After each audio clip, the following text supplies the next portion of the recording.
So for today, I'm going to teach you on how to create your account on QQ International.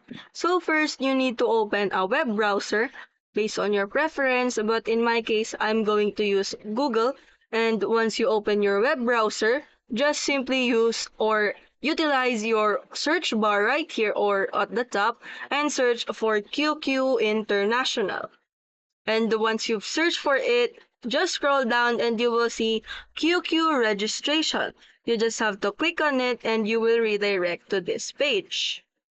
And once you are in, you will see the nickname text field as well as the password text field and the text field and the phone number text field. So it has a bunch of options, but keep that in mind that only China users can use this web.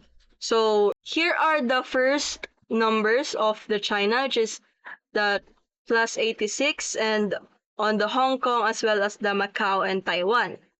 And after that, you just have to tick this box and click sign up now.